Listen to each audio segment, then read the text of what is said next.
আমার এই ভিডিও যখন দেখবেন তখন বাংলাদেশের রাজনীতি অনেক আগায় গেছে, অনেক কিছু ঘটে গেছে। যাই হোক, আমি তো আগে ভিডিও রেকর্ড করি, তাও আমি একটু পিছে গিয়া তারেক রহমানের দেশে ফেরার বিষয়টা নিয়ে আলাপ করতে চাই, কারণ বিষয়টা গুরুত্বপূর্ণ। তারেক রহমান তো দেশে ফিরেছেন, বিএনপি খুশি, তার সাথে বেশি খুশি ইন্ডিয়া। আমি মেনে মেনে করছি না। ইন্ডিয়া টুডে একটা বিশাল ফিচার ছাপিছে, দেখেন কেন তারেক রহমানের দেশে ফিরা ইন্ডিয়ার জন্য খুশির খবর। তারাই লিখেছে, Khaleda জিয়া's son in Bangladesh after 17 years. Why it's good news for India? কেন এটা ইন্ডিয়ার জন্য ভালো খবর, সুসংবাদ। ওরে বাবা, কি খুশি ইন্ডিয়া। কিন্তু তারেক রহমানের দেশে ফিরে নিয়ে কি কি বার্তা আপনি পেলেন, সেটা আমরা মোটামুটি তিনটা দিক থেকে বিচার করব। এক নাম্বার, উনি কেমনে ফিরলেন, উনার ফেরার ঘটনায় কে কি রোল প্লে করলো। দুই নাম্বার হইতেছে উনি কি বললেন, কেমনে বললেন। তিন নাম্বার হইতেছে উনার ফেরার ঘটনা নিয়ে গণমানুষের মধ্যে কি প্রতিক্রিয়া, এবং বাঙ্গু এলিট এস্টাবলিশমেন্ট এবং আওয়ামী লীগের মধ্যে কি প্রতিক্রিয়া। এই তিনটা দিক থেকে দেখলে আপনি বুঝতে পারবেন তারেক রহমানের দেশে ফেরাটা বাংলাদেশের জন্য কি মিন করে, এটার অর্থটা কি। তার আগে ওই পায়েসের উপরে যেমন কিসমিস থাকে না, উনকার দুটা কিসমিস দিয়ে দিই পায়েসের উপরে। না দেখেনি বিএনপি কইছে তারা 300 ফিটে যে বর্জ্য তৈরি করেছে তাও প্রসারণ করে, মার্শাল্লাহ। এই যে দেখেন, তারপরে ছবিও দিছে আগে এবং পরে, ওরে বাবা। তারপরে বিএনপির পাঁচাচাটা এডিটর সাহেব, পাঁচাচাটা কওয়া যাবি না, হ্যাঁ সে কি আপনি চান না আমি মুখ খারাপ করি? আচ্ছা তাইলে ধরি পাঁচাটা হয়েছে, তবে হোগা চাটাটা কিন্তু খারাপ না। যাই হোক, আপনি পছন্দ করলেন না, আপনার একটা কথা রাখা লাগে। তো পাও চাটার একটা ছবি দেবেন না, তাই বলে ভালো হয়েছে, ভালো হয়েছে না? তো জুতার সাইজ কলে ভালো, মাশাআল্লাহ, অনেকে সেট পারবি, জায়গা আছে অনেক সামনে, ইনকে করে। তো তারেক রহমানের ইনকে একটা জুতা কিনে দিয়ে বিএনপি কইছে পরিষ্কার করিছে, আর পন্দের আলো কইতেছে আম্বা। ওরা ওই একই কথা। গণসংবর্ধনার পর 300 ফিট সড়কের বর্জ্য অপসারণ করলো ঢাকা উত্তর বিএনপি। তো আসেন না বিএনপির, ওটা তো ছবি দেখলেন, স্টিল ছবি, একটা ভিডিও দেখেন, বিএনপির কর্মীরা পরিষ্কার করছে, ভালো লাগবে না? দেখেন ২৬ তারিখ সকালে ৩০০ ফিট এলাকায় গিয়ে দেখা যায় জমে থাকা ময়লার স্তূপ পরিষ্কার করছেন ঢাকা উত্তর সিটি কর্পোরেশনের পরিচ্ছন্নতা কর্মীরা। বিএনপির অফিসিয়াল পেজ থেকে দাবি করা হয়েছে ময়লা পরিষ্কার করছে, সমস্ত ময়লা পরিষ্কার করছে বিএনপি, কিন্তু আসলে না, কথাটি মিথ্যা। পুরো অংশের অধিকাংশ অর্থাৎ 90% বর্জ্য ময়লা পরিষ্কার করেছে ঢাকা উত্তর সিটি কর্পোরেশন। দেখেছেন কারা করিচ্ছে পরিষ্কার? 148 টন বর্জ্য পরিষ্কার করছে সিটি কর্পোরেশন। কেমন ধাপ্পা দেয় দেখেন। একটা জিনিস দেখবেন, আর একটা কিসমিস, পায়েসের উপরে কিসমিস, পায়েসের উপরে একটা কিসমিস দেওয়ার ছবি দেখার, এটা মিষ্টি দেখে এটা মনটা ভালো হবি। একটা জিনিস দেখেন, মিটিং শুরুর আগে স্টেজের সামনে বোতল ছুঁড়া T20 খেলিচ্ছে, দেখেছেন? কেউ থামাইতে পারতেছে না, পারলে নেতাদের মারে।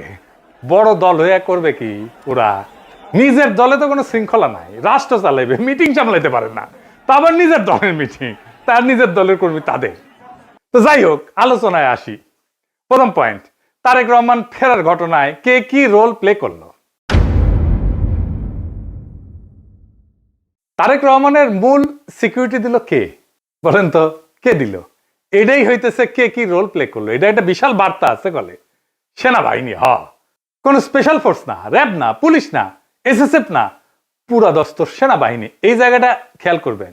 স্বরাষ্ট্র মন্ত্রণালয়ের নিরাপত্তা ব্রিফিং আপনি পাবেন সব জায়গায়, কয়া হয়েছে এটা সিভিল ফোর্স করবে, কোথাও সেনাবাহিনী মোতায়েন করা হবে বলা হয়নি। এটার দায়িত্ব ছিল ডিএমপির। দেখেন ডিএমপির ব্রিফিং দেখেন, 2000 পুলিশ সদস্য মোতায়েন থাকার কথা ছিল। পুলিশ দেখেছেন অল্প কিছু দেখতে পারেন, দেখেন নাই, মূলত চারিদিকে ঝাঁকে ঝাঁকে আর্মি। দেখেন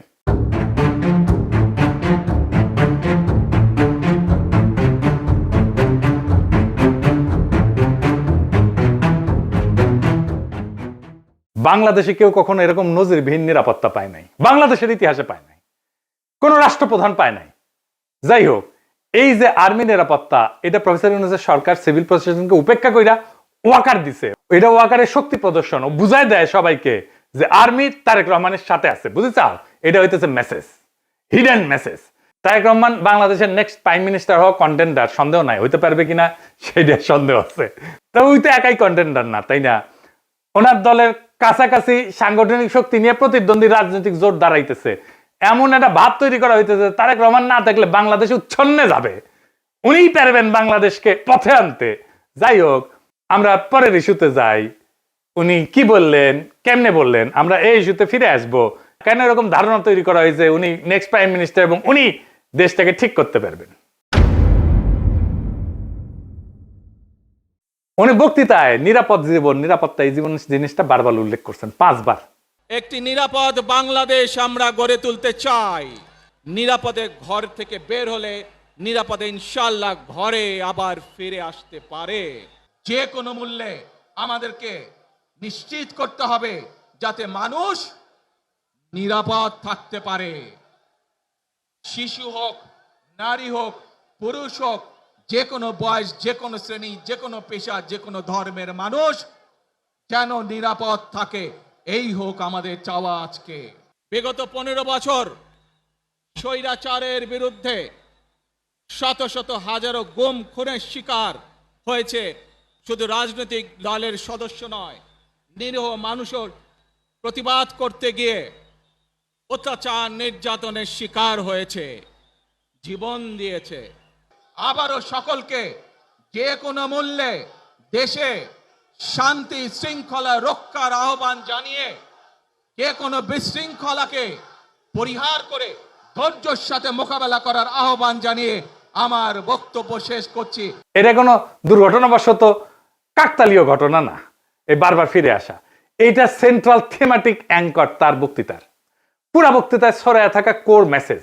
এটা শুধু একটা কথার কথা না, পুরা বক্তৃতার একটা নৈতিক ফ্রেম এই নিরাপত্তা, মানুষের নিরাপত্তা।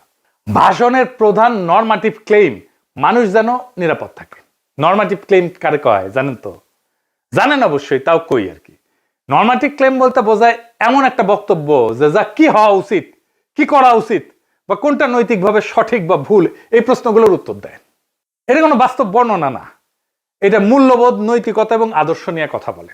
নরমাটিভ ক্লেম সবসময় এরকম হওয়া উচিত টাইপের দাবি, এবং এই নরমাটিভ ক্লেমের বৈশিষ্ট্য সত্য মিথ্যা দিয়ে যাচাই করা যায় না। এটা নৈতিক, রাজনৈতিক বা সামাজিক মূল্যবোধ প্রকাশ করে। এইগুলো নীতি নির্ধারণে ব্যবহার করা হয়। এই শব্দটা উচিত, দরকার, ন্যায়সঙ্গত, অন্যায়, ভালো, মন্দ, এগুলো হইতেছে নরমাটিভ ক্লেম। যেমন ধরেন, আমি যদি বলি রাষ্ট্রের দায়িত্ব নাগরিকদের নিরাপত্তা নিশ্চিত করা, এটা নরমাটিভ ক্লেম, বুঝলাও? তারপরে ধরেন গুম খুনের বিচার হওয়া উচিত, এটা নরমাটিভ ক্লেম। সব মানুষের সমান অধিকার থাকা দরকার, এটা নরমাটিভ ক্লেম। কি হওয়া উচিত এটা বলতেছে। আবার দেখেন, এই নিরাপত্তা ইস্যুটাই আওয়ামী লেসপেন্সার নবনীতা কথাটাকে দইরা পারলে তারেক রহমান জিন্দাবাদ দেওয়া সিক্কুর দেওয়া ওঠে। দেখে যাও এত আরাম পেয়েছে কেন এই কথায়, পার বাকশালীরা কেন ফাল পারিচ্ছে জানেন? পরে আসিচ্ছি, সব একসাথে নিয়ে এইটা যখন এপিসোড যখন শেষ করবো তখন এটার উত্তরটা পাবেন। এই নিরাপত্তা কথাটা কেন নবনীতার এত পছন্দ, আওয়ামী লীগের এত পছন্দ, সেটা একটু বুঝে দেখে আসেন। এই নিরাপত্তা কথাটাই নবনীতার নেত্রীরা বাঁচাবে, আওয়ামী পান্ডাদের বাঁচাবে। এই নিরাপত্তা কথাটাই আর্মির দুর্বৃত্ত জেনারেলদের বাঁচাবে। উনি গুমের কথা বলছেন, কিন্তু কে করছে, কারা করছে সেটা বলেন নাই। তাদের বিচারের কথা বলেন নাই, 2024-এর শহীদের কথা বলেন নাই, এমনকি আবু সাইদ মুগ্ধর কথা বলেন নাই। উনি নিরাপত্তা সবার উপরে রাখছেন, শহীদদের উপরে রাখছেন। উনি হাসিনাকে ফ্যাসিস্ট পর্যন্ত বলেন নাই, স্বৈরাচার বলছেন।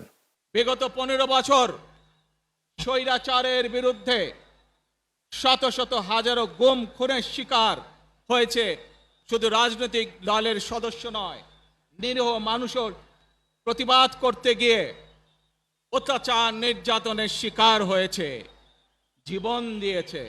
আমাদের সমাজের প্রথম রাজনৈতিক কর্তব্যটা কি এখন? দুইটা জিনিস তো, একটা হাসিনার অপরাধের বিচার, হাসিনার প্রশাসনের অপরাধের বিচার, নাম্বার 2 রাষ্ট্রের সংস্কার, তাই তো? আর তো কিছু না। কিন্তু উনি দুইটার কোনোটাও টাচ করলেন না। উনি নিরাপত্তা, মানুষের নিরাপদ জীবন দিয়ে ন্যায় বিচার, সংস্কার সবকিছু উড়াই দিলেন। তো তাইলে এই ভাষণ আমাদেরকে কোথায় নিয়ে যাচ্ছে? আমাদের এখন একটা সোজা প্রশ্ন তুলতে হবে যে রাজনৈতিক ভাষণের নিরাপত্তা যখন প্রধান ফ্রেম হয়ে ওঠে তখন ন্যায় বিচার কোথায় যায়, সংস্কার কোথায় যায়? এই প্রশ্নটা বুঝতে হইলে আগে একটা পার্থক্য বুঝতে হবে। আসেন সেটা বুঝে দেখি। ন্যায় বিচার ফ্রেম ন্যায় বিচারের প্রশ্ন তোলে, কে অপরাধ করছে, কার দায়, কার শাস্তি, কি শাস্তি, কোন আদালতে, এইগুলো কেন্দ্রে থাকে, মানে অ্যাকাউন্টেবিলিটি। আর নিরাপত্তা ফ্রেমে এটাতে কি থাকে? এইদিকে লেখেন, মানুষ যেন ভয় না পায়, সংঘাত না হোক, আর কোনো ঝামেলা না হোক, স্থিতিশীলতা আসুক, সবাই নিরাপদ থাকুক, এটার কেন্দ্রে থাকে স্ট্যাবিলিটি। এই তারেক রহমানের বক্তৃতায় নিরাপত্তা ফ্রেমটা ন্যায় বিচার ফ্রেমের উপরে বসানো হয়েছে, সবার উপরে। কিভাবে? গুম খুন বলা হয়েছে, কিন্তু বলা হয়নি কে করছে, কোন বাহিনী করছে, কিভাবে বিচার হবে, কিন্তু বলা হচ্ছে যে কোনো মূল্যে যেন মানুষ নিরাপদ থাকে। এই এক লাইনে যেটা ঘটে যায় সেটা অতীতের সমস্ত অপরাধ ভবিষ্যতে স্থিতিশীলতা দিয়ে ঢাইকা দেওয়া হয়। বিচারের বদলে স্ট্যাবিলিটি, জাস্টিসের বদলে শান্তি, এটাই জাস্টিস, ন্যায় বিচার, বিচারকে ডিনাই করার কৌশল। বিচার সংস্কার এটা যদি কেন্দ্রীয় কথা হইতো, তাইলে বিচার, দায়, ট্রাইব্যুনাল, সংস্কার এগুলোই মূল বক্তব্যের বিষয় হতো, বারে বারে আসতো। কিন্তু এখানে আসছে মানুষ যেন নিরাপদ থাকে, মানে ন্যায় বিচার পরে, নিরাপত্তা আগে। নিরাপদ থাকবে কেমনে? যে অপরাধগুলো হয়েছে সেটার বিচার না হলে নিরাপত্তা কোত্থেকে আসবে? এটা ইচ্ছা করে করছে? হ্যাঁ, ইচ্ছা করে করছে। ন্যায় বিচার বললে ওয়াকার ডরাইবে, ন্যায় বিচার বললে পুলিশের দুর্বৃত্ত পুলিশ অফিসাররা ডরাইবে, ন্যায় বিচার বললে হাসিনা ডরাইবে, আওয়ামী লীগ ডরাইবে। এই নিরাপত্তা ফ্রেমের ভেতরে কি আছে জানেন? এই নিরাপত্তা ফ্রেমের মধ্যে লুকায় আছে আওয়ামী লীগের দায় মুক্তি। কোন আইন করে ক্ষমা না, কিন্তু বিচার না হওয়া। আইন করে ক্ষমা করবে না, কিন্তু বিচারই করবে না। কারণ গুম খুন আছে, দায়ী তো কেউ নাই, কে করছে সেটা তো বলে নাই। বিচারের রোডম্যাপ নাই, নির্বাচনের রোডম্যাপ নিয়ে পাগলা হয়ে গেছিল, বিচারের কোনো রোডম্যাপ নাই। যত সময় যাবে অপরাধগুলো ঝুলে যাবে না? এই কারণেই তরুণেরা, তরুণদের রাজনৈতিক দল এনসিপি বিএনপির সাথে নাই। কারণ তরুণরা তো জানতে চাইবে কে করলো, কেন করলো, শাস্তি কি। নিরাপত্তার ফ্রেম তারেক রহমানের এই উত্তর দেবে না। বিএনপি আর তার বুদ্ধিজীবীরা বুঝতেই পারতেছে না, ন্যায় বিচারকে পিছাই দিলে ভবিষ্যতের বড় রাজনৈতিক সংকট তৈরি হয়। মানুষ যখন বিচারহীনতা দেখবে নিজের হাতে আইন তুলে নেবে। আর শেষ বিচারে তো বিচারহীনতা কোনো ইনসাফ না। যে রাজনৈতিক দল ন্যায় বিচারকে স্থিতিশীলতার নামে পিছায় দেয়, সে একদিন স্থিতিশীলতাকেই হারায় ফেলবে। আর একটা বিষয় হইতেছে, উনি বক্তা হিসেবে ভালো না, মানে নো অফেন্স, উনি বক্তা হিসেবে ভালো না। উদ্দীপনামূলক বক্তব্য উনি দিতে পারেন না। এমন একটা বিশাল অডিয়েন্স পেলে শেখ মুজিব তো ফাটায় ফেলতো। আমাদের এনসিপির নেতারা ভালো বক্তব্য দেয়, হাদিও ভালো বক্তব্য দিত। এই বক্তব্যটা অনেক মানুষ অনেক দিন ধরে মনে রাখবে না। এই বক্তব্য অনেক দিন অনেক মানুষ মিলে শুনবে, এটা হবে না। এইবার আসেন দেখি ওনার ফেরার ঘটনা নিয়ে গণমানুষের মধ্যে প্রতিক্রিয়া কি। আমরা তো আগে বুঝলাম এই সমাবেশ কোনো বড় উদ্দীপনা জাগাইতে পারে নাই মানুষের মধ্যে, কিন্তু মিডিয়া যা হাইপ তুলছে তা বিস্ময়কর। এমন তেলাইতেছে, তারে মার্টিন লুথার কিং বানাই দিছে। এমন তেলাইতেছে তারেক রহমানকে যে তারেক রহমান ভবিষ্যতের প্রধানমন্ত্রী কইয়া পরিচয় করাইতেছে। এটা দেখা খুবই বিরক্তিকর। মিডিয়া হাইপ তুলছিল 2004 সালে ভারতীয় লোকসভা নির্বাচনে, ইন্ডিয়া শাইনিং কইয়া বিজেপি নির্বাচনে নামছিল, গোহারা হারিছে। হিলারি ক্লিন্টনকেও মিডিয়া একদম হাইপ তুলছিল 2016 সালে, গোহারা হারছে ট্রাম্পের কাছে। ব্রেক্সিটেও প্রেডিকশন ছিল ব্রিটেন ইউরোপিয়ান ইউনিয়নে থাকবে, থাকে না। এটা মিডিয়ার প্রেডিকশন ছিল। মিডিয়া ফ্রেম করতেছে তারেক রহমানকে ভবিষ্যতে প্রাইম মিনিস্টার হিসেবে, এটা হবে বিএনপির জন্য ডিজাস্টার। ঐতিহাসিকভাবে প্রমাণিত যে জনগণ মিডিয়ার ভুল বা বায়াস প্রেডিকশনকে কেবল ভুল হিসাবে পাঠ করে না, তারা এটাকে ম্যানিপুলেশনের চেষ্টা হিসেবে বোঝে। 2016 সালের নির্বাচনের পরে পিউ রিসার্চ সেন্টার ধারাবাহিক জরিপ করছিল, এখানে বলতেছিল যে মিডিয়া ট্রাস্ট কনজারভেটিভদের মধ্যে এইটা ইতিহাসের সবচেয়ে নিচে নামে আসছে। মিডিয়ার ট্রাস্ট, মিডিয়ার বিশ্বাস। এবং অনেক তথ্যদাতা সরাসরি বলছে যে মিডিয়া আমাদেরকে বলার চেষ্টা করছে যেটা হবে, এবং তারা ভুল বলছে। এটাকে এজেন্ডা সেটিং হিসেবে মানুষ দেখে, মিডিয়া কভারেজ হিসেবে দেখে না। ফুকুয়েটারে বলছিল যখন জ্ঞান বর্ণনা না করে মিডিয়া নির্দেশ দিতে চায় জনগণকে, তখন তা ক্ষমতায় রূপ নেয়। তারা তারেক রহমানের ক্ষমতা তৈরি করতেছে, মিডিয়া ক্ষমতা, ভার্চুয়াল ক্ষমতা তৈরি করতেছে। আর হান্না আন্ড্রেড বলছিল যে এমন ক্ষমতা জনগণ নীরবে সহ্য করে না, সে প্রত্যাখ্যান করে। তাই বহু নির্বাচনে আমরা দেখি জনগণ ব্যালট ব্যবহার করে কেবল কোন প্রার্থীর বিরুদ্ধে না, ভবিষ্যতে আগেই লিখে রাখা মিডিয়া ন্যারেটিভের বিরুদ্ধে প্রতিশোধ নেয়। বাংলাদেশের জনগণ এই যে তারেক রহমান আগামীর প্রধানমন্ত্রী, এই মিডিয়া ন্যারেটিভের বিরুদ্ধে প্রতিশোধ নেবে, লিখে রাখতে পারেন আজকের কথা। তারপরে ধরেন পাবলিকের যা হয়রানি হয়েছে দেখেন একটু। দেখেন কি পরিমাণ লোক এয়ারপোর্ট থেকে সবাই লাগেজ মাথায় করে কিন্তু বের হচ্ছে। দেখেন, আপনারা দেখলে অবাক হয়ে যাবেন যে শত শত না হাজার হাজার লোক আটকে পড়েছিল, যারা প্রবাস থেকে বাংলাদেশে আজকে আসছে বা কালকে রাত্রে যারা আসছে বের হয়ে যেতে পারছে, আজকে যারা আসছে সহজে কিন্তু সকালবেলা বের হতে পারে নাই। এখন তারেক রহমান সাহেব বের হয়ে গেছে, সবাইকে বের হওয়ার ব্যবস্থা করছে এবং সবাই বের হয়ে যাচ্ছে। আর একটা হয়রানি দেখেন পাবলিক কি করছে।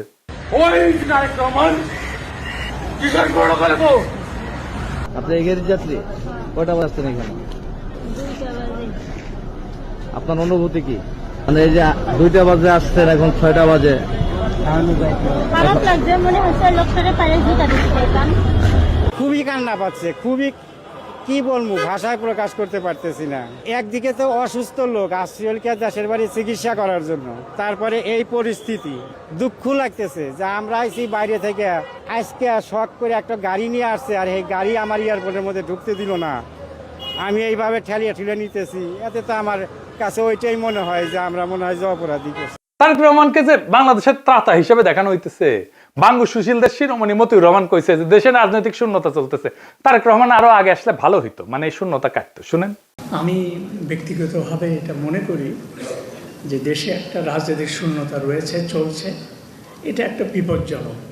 আমি সবসময় ভাবতাম বা এখনও মনে করি যে বিএনপির ভারপ্রাপ্ত চেয়ারম্যানের আর একটু আগে, বেশ একটু আগে যদি আসতে পারতেন, তাহলে এক্ষেত্রে হয়তো বিএনপি এবং দেশের মধ্যে একটা ভালো সুবিধাজনক অবস্থা তৈরি হতে পারত। তাকে বাংলাদেশের রাজনীতিতে অপরিহার্য প্রতীকে পরিণত করা হয়েছে। তারেক রহমানের রাজনৈতিক শক্তি যেদিন থেকে তারেক রহমানকে রাজনীতিতে অপরিহার্য প্রতীকে পরিণত করা হয়েছে, তারেক রহমানের রাজনৈতিক শক্তি সেদিনই শূন্য হয়ে গেছে।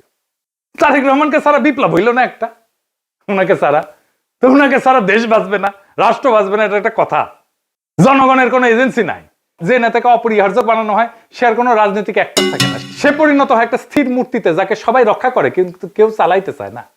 কারণ রাজনৈতিক অ্যাক্টর হওয়ার মানে হইল সিদ্ধান্ত নেওয়া, আর অপরিহার্য হওয়ার মানে হইল সিদ্ধান্ত এড়ায় যাওয়া। সিদ্ধান্ত মানেই ঝুঁকি, আর ঝুঁকি মানেই প্রতীকের ক্ষয়। তাই সেই নেতার চারপাশে এমন এক সুরক্ষা বলয় তৈরি করা হয় যেখানে প্রত্যেকটা সম্ভাব্য সিদ্ধান্ত আগে আটকায় যায়। সে কথা বলে সাবধানে, নড়ে অনুমতি নিয়া, কার্যত উন্নতের সিদ্ধান্তের বাহক হইয়া ওঠে। আর সে ব্যর্থতার দায় নিতে পারে না, কারণ দায় নেওয়া মানেই তো মানুষের কাতারে নামায় না, সেই প্রতীক ভেঙে যাওয়া, যে অপরিহার্য ফ্রেম তৈরি করা হয়েছে, এই ন্যারেটিভ ভেঙে যায়। ফলে রাজনীতি ব্যক্তির হাত ধরে আগায় না, ওই ব্যক্তিকে ঘিরে জমে থাকে, জমাট হইয়া থাকে। তারেক রহমান কোনো সিদ্ধান্ত নিতে পারতেছে না, আমি দেখাই দেবো সিদ্ধান্ত নিতে পারতেছে না, ওটা আমি দেখাই দেবো এই কয়েকদিনের মধ্যেই। এই অবস্থায় নেতার উপস্থিতি শক্তির চিহ্ন না, বরং স্থবিরতার প্রমাণ। অপরিহার্য নেতা মানে শক্তিশালী নেতা না, অপরিহার্য নেতা মানে এমন একজন যাকে ব্যবহার করা যায় না, শুধু পাহারা দেওয়া যায়। তাই দেখতেছেন না, খালি পাহারা আর পাহারা, নজিরবিহীন পাহারা। এত পাহারা বাংলাদেশের ইতিহাসে কেউ পায় নাই। উনি কিচ্ছু করতে পারবেন না, রাজনীতি তো দূর কি বাদ, কিছুই করতে পারবেন না। আর বড় দল কিন্তু চিপসের প্যাকেটের মতো বেশিরভাগই বাতাস, মিচিয়ানা চিপস। দলের প্রধান নেতা আসবে, মির্জা ফখরুল বলল তারেক রহমান যেদিন আসবে সেদিন দেশ যেন কাঁপে ওঠে, কাঁপুনি দেবে। আমি আপনাদেরকে জানাতে চাই, নেতা যেদিন আমাদের আসবেন, যেদিন বাংলাদেশে পা দেবেন, সেদিন যেন সমগ্র বাংলাদেশ কেঁপে উঠে। বন্ধুগণ, এই কাপাকাপি করতে গিয়া একটা প্রোগ্রাম নিছে, পঙ্গু হাসপাতালে আহত জুলাই যোদ্ধাদের দেখতে যাবে তারেক রহমান। আসার পরে দেখা গেল পঙ্গু হাসপাতালে জুলাই যোদ্ধা নাই, একজনও নাই। এটা কারোই মাথায় আসেনি, তারেক রহমানেরও মাথায় আসেনি যে ওখানে আসলে কেউ আছে। 3টা না 4টা প্রোগ্রাম তো কয়দিনে, তাই না? এতদিন ধরে প্রস্তুতি নিচ্ছে। আচ্ছা, জুলাই যোদ্ধা কে কে আছে? উনি গেলে কোন ওয়ার্ডে যাবেন, কার সাথে দেখা করবেন, কি নিয়ে যাবেন, কোনো পরিকল্পনা নাই। এই হইতেছে রাষ্ট্র ক্ষমতায় যাবে যে দল, সেই দশের প্ল্যানিং দেখেন। রাজনীতি আগাইলো, ওনারা তো কাঁপাইতে চাইতেছেন, রাজনীতি করতে চাইতেছেন না, স্পেকটাকাল দেখাইতে চাইতেছেন। পলিটিক্যাল লিডারের স্পেকটাকাল হইতেছে তার বক্তৃতা, তার রাজনীতি। কত লোক দেখতে আসছে জনসভায়, কত লোক হাজির হয়েছে, এটা স্পেকটাকাল না। কাঁপায় দিছে কিনা, এটা পলিটিক্যাল স্পেকটাকাল না। আর পাবলিক সাফারিংস, এইটার জন্য কি পাবলিক সাফারিংস হয়েছে? তাহলে ফাইনালি ওনার যে এই হোম কামিং, দেশে ফিরে আসা, এর পিছনে আসলে কি? এইটা হইতেছে এক ত্রিভুজ প্রেমের লম্বা কাহিনী। ত্রিভুজ প্রেম করলে এটা ঠিক জমে না, অন্য কিছু কইলে ভালো হইতো, আর একটু দুষ্টু কথা কইলে ভালো হইতো, আমি আর কইব না ওইটা। তো যাই হোক, বুঝাই দিয়েছেন কি কইতে চাইতেছি আর কি, বুঝছাও তো। মানে ত্রিভুজ প্রেমে তো একজনের ছেঁকা খাইতে হয়, এটি না, এটি 3জনই মজা পায় আর কি, বুঝছাও। তো যাই হোক, তো এই ত্রিভুজ প্রেমের 3 অ্যাক্টর হইতেছে ওয়াকার, এডিটর সাহেব, এটা ত্রিভুজ আকার, এটা ওয়াকার একদিকে বিএনপি আর ইন্ডিয়া। ওয়াকার আর দুর্বৃত্ত জেনারেলের লাগবে গুমের বিচার থেকে বাঁচা, ইন্ডিয়ার লাগবে আগের জমিদারি ফিরে পাওয়া, আর বিএনপির লাগবে ক্ষমতা। এই 3 শক্তি এক হইছে, একজনকে আর একজনের লাগবে। ওয়াকারের বিএনপি আর ইন্ডিয়াকে লাগবে, বিএনপির ওয়াকার আর ইন্ডিয়াকে লাগবে, আর ইন্ডিয়ার ওয়াকার আর বিএনপিকে লাগবে। কি মজা! এইটাই হইতেছে বন্দোবস্ত, এদের মধ্যে বন্দোবস্ত হয়ে গেছে। ইন্ডিয়া আনন্দবাজারে রিপোর্ট করে ইঙ্গিত দিছে আমরা আছি তারেক রহমানের সাথে, ওয়াকার শক্তি দিয়ে ইঙ্গিত দিছে আমরা আছি তারেক রহমানের সাথে, তারেক রহমান বক্তৃতা দিয়ে ইঙ্গিত দিছে আমরা আছি তোমাদের সাথে। শান্তি আর শান্তি, নিরাপত্তা, এর বাইরে আর কিছু হবে না। গুমের বিচার হবে না, সংস্কার হবে না, কিসের ভাল। আর আওয়ামী লীগ নমনেতাদের দিয়ে বার্তা দিছে। শুধু তাই না, এই যে দেখেন আশরাফুল আলম খোকন, হাসিনার পিএস, কি বলে দেখছেন? তারা বলে তারা বিএনপির পাশে দাঁড়াইছে। আবার দেখেন আরেকজন, দেখেন আওয়ামী লীগ, তার প্রোফাইল পিকচার দেখেছেন?